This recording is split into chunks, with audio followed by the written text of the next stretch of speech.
տեսնենք ինչ կատարվեց։ Արգել եթե որտներ բարձրությունը մոտավորապես 4 մետր, 4.20, վերևից ուղիղ վայրեջ կատարեց պենոպլաստի պատի վրա, բայց ասեմ ձեզ, պենոպլաստին ոչ մի բան չեղավ, պարզապես մից հետև ծրվեց,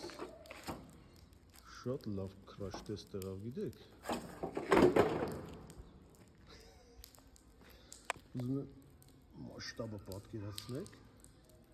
բալվակենք 20 սանտիմետր երկարությամբ, 130 լայնությամբ